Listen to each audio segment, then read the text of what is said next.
Bismillahirrahmanirrahim. Assalamualaikum warahmatullahi wabarakatuh. Perkenalkan, nama saya Jenny Yuda Utama. Saya dari Prodi Ilmu Pemerintahan, Fakultas Ilmu Sosial Politik, Universitas Islam Majapahit Mojokerto. Saya selaku peserta sertifikasi dosen gelombang 1 tahun 2025. Di sini saya selaku pengampu mata kuliah sosiologi antropologi gitu. Adapun capaian pembelajarannya yaitu terkait mempelajari seluk-beluk fenomena sosial melalui tokoh-tokoh sosiologi yang nantinya di dalamnya juga mempelajari terkait dengan kebudayaan dari tokoh tersebut. Adapun pertemuannya ini terdiri dari 14 pertemuan. 14 pertemuan.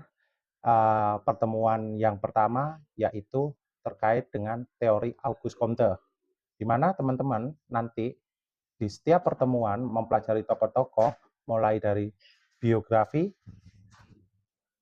pengaruh tokoh dari luar, sehingga tokoh tersebut menciptakan sebuah teori. Pertemuan pertama yaitu teori Auguste Comte, yang kedua terkait dengan memahami teori Karl Marx, yang ketiga terkait dengan memahami teori Emil Durkheim, pertemuan yang keempat yaitu teori dari Max Weber, pertemuan yang kelima yaitu George Simmel, dan keenam ini memahami teori terkait dengan Herbert Spencer. Yang ketujuh, Erving Goffman. Kemudian anak-anak melaksanakan sebuah ujian tengah semester. Yang kemudian pasca ujian tengah semester, teman-teman memahami teori Talcott-Parsons. Yang ke-10 yaitu teman-teman memahami teori Anthony Giddens terkait dengan strukturasi gitu. Pada pertemuan yang ke-11 yaitu teman-teman mahasiswa di sini memahami teori Ralph Dahrendorf. Yang ke-12 memahami teori Louis Kosser, yang mana kedua tokoh ini sama-sama mendalami terkait dengan konflik. Diharapkan teman-teman mahasiswa di sini dapat mengidentifikasi, membedakan teori konflik dari Ralph Dahrendorf dan Louis Kosser. Pertemuan yang ke-13 yaitu teman-teman memahami terkait dengan teori Michel Foucault gitu. Yang terakhir, pertemuan yang ke-14, teman-teman mahasiswa di sini memahami teori Derrida. Kemudian teman-teman melakukan review menjelang UAS. Itu adalah pertemuan dari mata kuliah sosiologi antropologi. Cukup sekian paparan dari saya terkait dengan RPS. Mari kita melihat video pembelajaran dari sosiologi antropologi. Atas perhatiannya saya ucapkan terima kasih. Bismillahirrahmanirrahim. Assalamualaikum warahmatullahi wabarakatuh. Kembali lagi di kelas sosiologi dan antropologi. Ini merupakan pertemuan yang kedua. Sebelum pelajaran kita mulai, teman-teman, ayo kita memanjatkan doa bersama menurut keyakinan masing-masing. Berdoa mulai.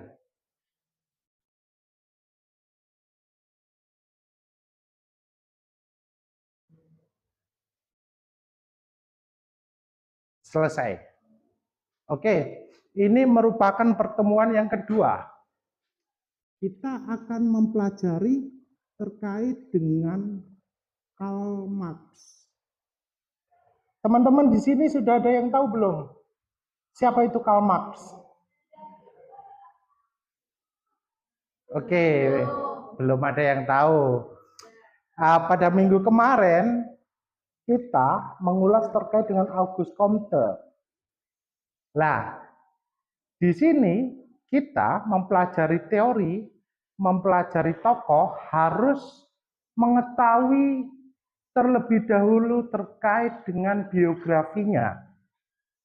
Setelah biografinya, setelah itu kita harus mengetahui Karl Marx ini mendapatkan pengaruh tokoh dari siapa. Sehingga Karl Marx sendiri yang tadinya dipengaruhi oleh tokoh-tokoh lain, sehingga Karl Marx menciptakan teorinya sendiri. Teori merupakan bagian dari beberapa konsep, seperti halnya di Auguste Comte. Di situ ada teologi, ada metafisika, ada positivisme. Bahwasanya manusia merupakan sebuah evolusi teologis, oke, pemahaman terkait dengan animisme, dinamisme, dan lain sebagainya. Sehingga menimbulkan kekuatan yang lain, yaitu metafisika. Setelah metafisika, di situ masuklah dalam takaran positivisme. Bagaimana semua itu dapat diurai melalui metodologi. Gitu. Ada metode, ada cara-cara untuk sesuatu hal itu menjadi hal yang valid. Dalam kesempatan kali ini, kita memperdalam terkait dengan Karl Marx. Teman-teman di sini sudah baca belum terkait dengan Karl Marx? Siapa itu Karl Marx? Berasal dari mana? Belum? Oke. Saya harap teman-teman lain kali ketika sebelum masuk mata kuliah saya, sampean harus menstimulus membaca agar kita ada feedback. Oke, saya menjelaskan terkait dengan biografinya Karl Marx. Oke, Karl Marx di sini lahir pada 5 Mei 1818 di kota Jerman. Lah, ayahnya ini adalah seorang pengacara Yahudi yang berpindah menjadi Protestan. Lah, memiliki motif menghindari diskriminasi. Kemudian di situ Karl Marx ada minat untuk belajar hukum di Universitas Bonn. Dan kemudian Karl Marx ini mempelajari terkait dengan filsafat di Berlin. Ia banyak terpengaruh oleh pemikiran Jerman, terutama tokohnya yang mempengaruhi sekali Karl Marx yaitu Hegel. Lah, pada tahun 1843 Karl Marx ini menikahi perempuan yang bernama Jenny. Nama saya kebetulan juga Jenny Yuda Utama gitu. Tapi di sini adalah Jenny von Westhoffen. Lah, sepanjang hidupnya Karl Marx hidup dalam sebuah kesulitan secara finansial, mengandalkan bantuan dari Angelus. Ia kemudian meninggal di London 14 Maret 1883. Oke. Dari poin ini biografinya sampai menjumpai kata kunci apa saja?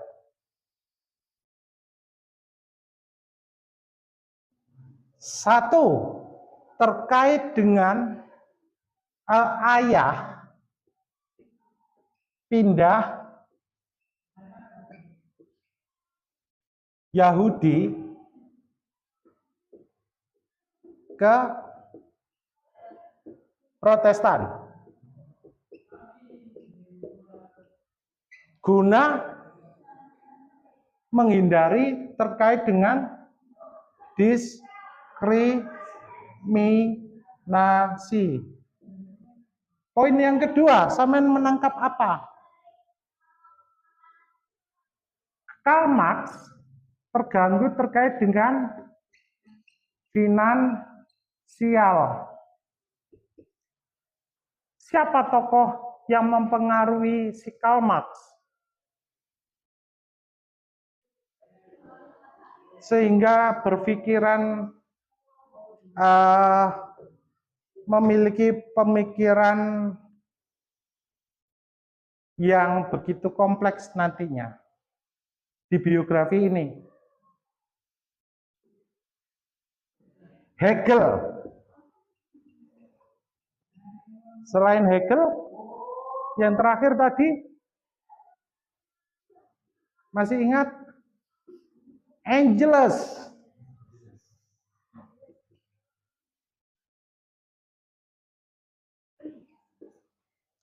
Oke. Karl Marx mempelajari terkait dengan apa? Tadi sudah saya bacakan.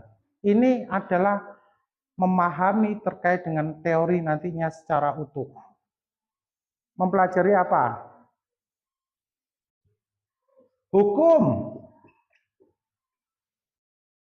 Terus, filsafat. Filsafat. Oke, ini merupakan sebuah kata kunci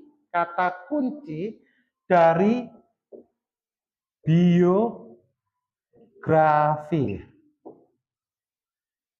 Dari sini ada yang ditanyakan teman-teman. Barangkali teman-teman ada bahan bacaan yang lebih dari saya. Ada? Tidak? Clear? Oke, clear. Itu secara resum terkait dengan biografi. Kemudian kita mempelajari lebih dalam terkait dengan kata kuncinya Hegel. Sampean tahu Hegel enggak? Belum. Oke. Hegel ini sebuah filosof yang idealis di Jerman yang terkenal terkait dengan dialektika. Konsep perkembangan ide terjadi melalui kontradiksi, tesis, antitesis, dan sintesa. Karl Marx awalnya termasuk salah satu Hegelian muda. Karl Marx itu mengagumi Hegel secara pemikiran. Nah, teman-teman kira-kira mengagumi siapa dosen-dosennya dari teman-teman? Teman mengagumi siapa? Pak Jenny. Nanti saya membuat aliran Jennian. Sampean mengagumi Pak Dani. Sampean nanti Pak Dani bisa membuat teori dan konsep. Nanti sampean mencintai Pak Dani dan mengikuti pemikiran beliau, itu termasuk Danian gitu. Bisa jadi Dani apa? Daniisme gitu. Weberian. Oke. Lah, di sini sudah nampak bahwasanya si Hegel ini fokus pada apa? Idealisme.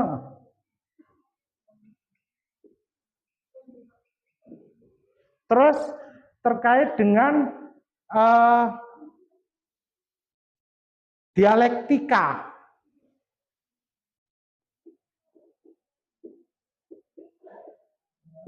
Dialektika. Kemudian kita mengetahui terkait dengan yang mempengaruhi lagi itu verbah. Verbah itu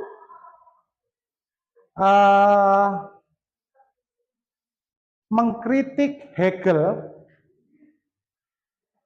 dan agama, menekankan materialisme. Manusia menciptakan Tuhan, bukan sebaliknya. Artinya, ini mengkritik Hegel bahwasanya di sini ada materialisme. Gitu ya. Kemudian pada saat itu si Karl Marx ini juga menyoroti terkait dengan ekonomi politik di daerah mana? Jerman. Berlin. Bagaimana pada saat itu kondisinya? Pada saat ekonomi politik di Berlin. Kritis. Sekritis apa itu?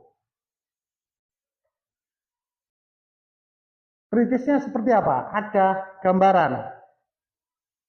Oke. Di sini saya menjelaskan terkait dengan nilai kerja. Nilai barang tergantung kerja yang ada di dalamnya. Berarti ada nilai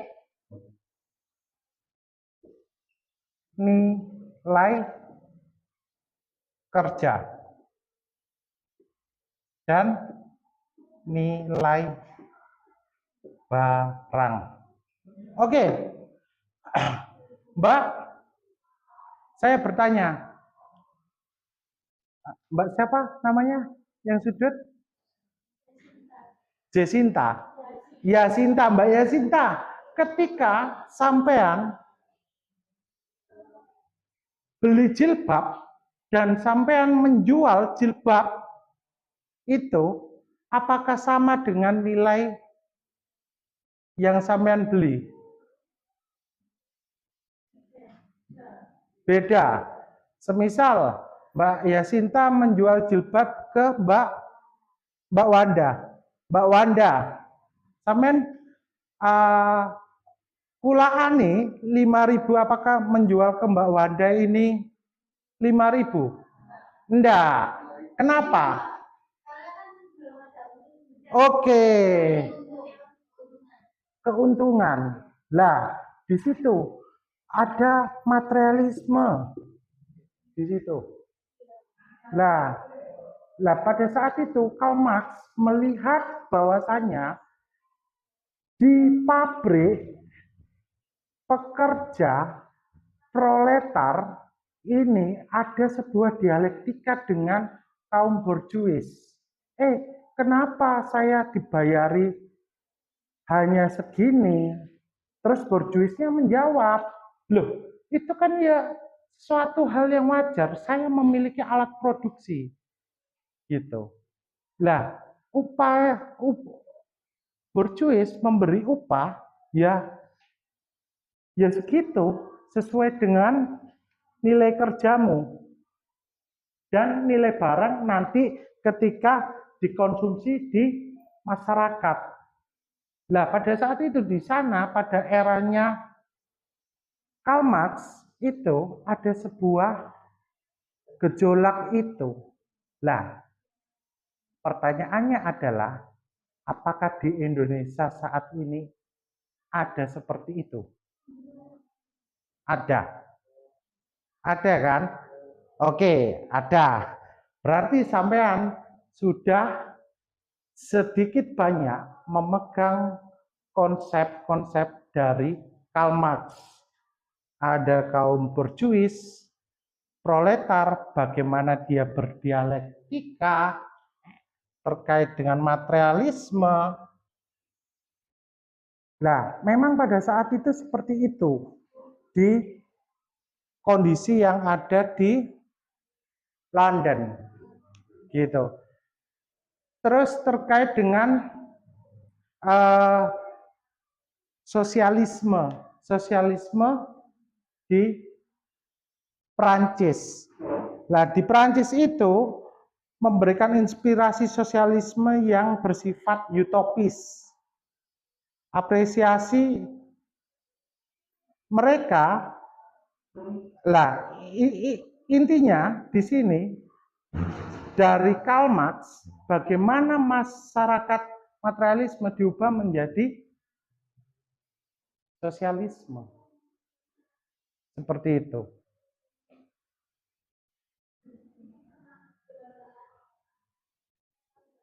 Kira-kira dari sini, paparan sekelumit ini, apakah teman-teman sudah memahami? Sudah? Oke, sudah. Kalau sudah, tolong ambil selembar kertas, teman-teman sudah mulai diskusi yang nantinya akan dikumpulkan. Saya kasih waktu 2 menit. Sepemahaman teman-teman terkait dengan pengantar biografi dan pengaruh dari Karl Marx. Ini singkat, padat, jelas. Nanti ada tugas lagi terkait dengan pengelompokan. Tolong teman-teman keluarkan kertas. Yang sudah nanti bisa dikumpulkan, setelah itu jatuhnya ke Mas yang ini, setelah itu dikumpulkan di sini. Tolong diresum. 2 menit. Kertas. Cari kertas. Sampean resum.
Dua menit.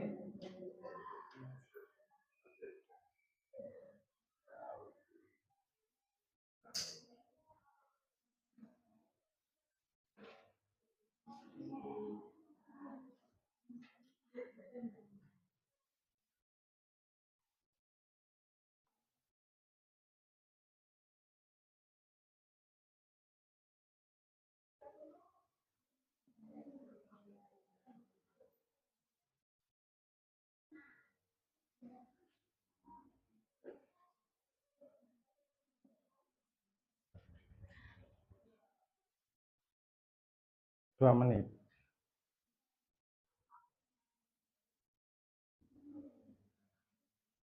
Gimana? Sudah 2 menit? Belum.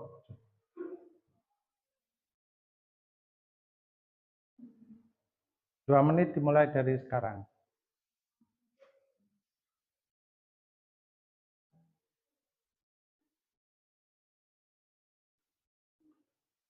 Kalau sudah 2 menit, silakan dari belakang kertasnya digulirkan di set gini.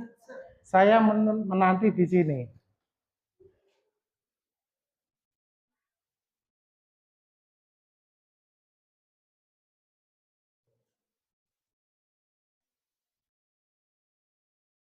Oke. Sudah? Yuk, dari belakang mbaknya silakan dikumpulkan.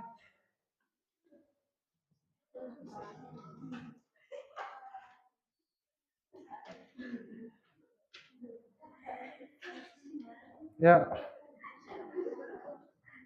Oke. Dikumpulkan. Yuk. Oke.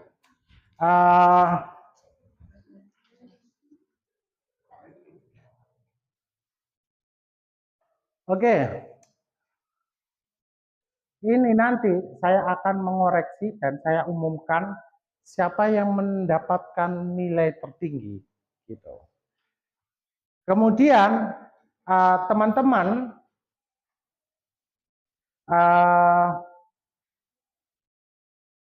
silakan membuat kelompok untuk mempersiapkan terkait dengan tugas minggu depan dan meresum lebih dalam terkait dengan Karl Marx. Oke, teman-teman, sekarang berhitung 1, 2, 3, 1, 2, 3, 1, 2, 3, dan seterusnya, sehingga nanti membentuk kelompok. Ayo, berhitung mulai.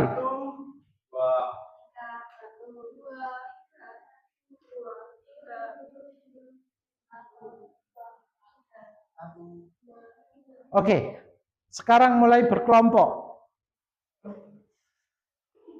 1 sama 1, 2 sama 2, 3 sama 3. Tugasnya adalah terkait membahas secara komprehensif terkait dengan materialisme historis, nilai lebih,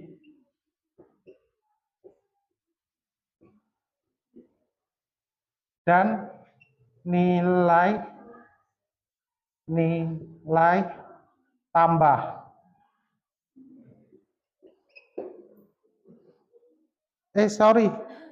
Kritik ideologi. Mohon maaf.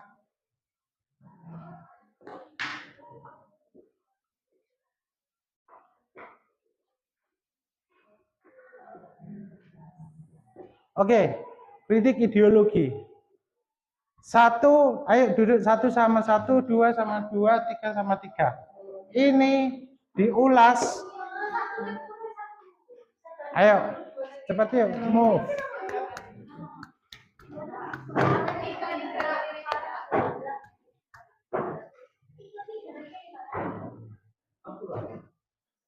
Oke.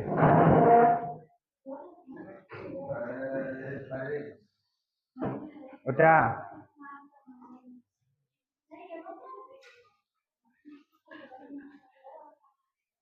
Oke.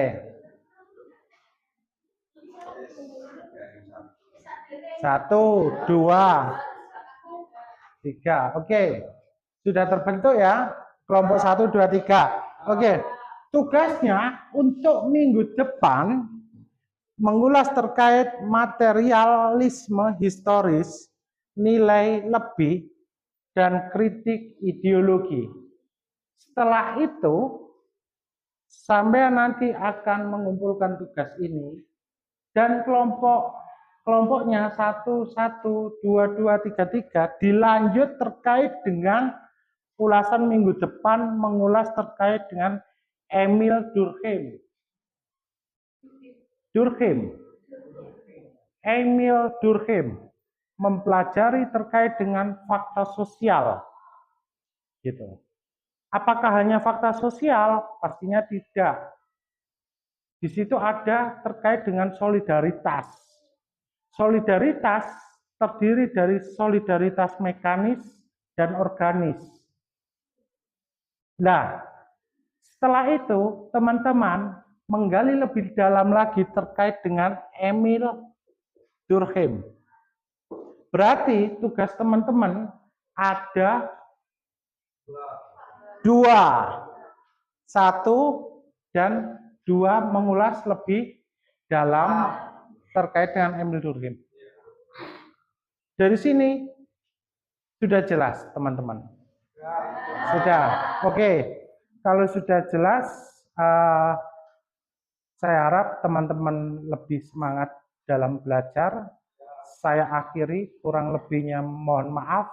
Wabillahi taufik wal hidayah. Assalamualaikum warahmatullahi wabarakatuh.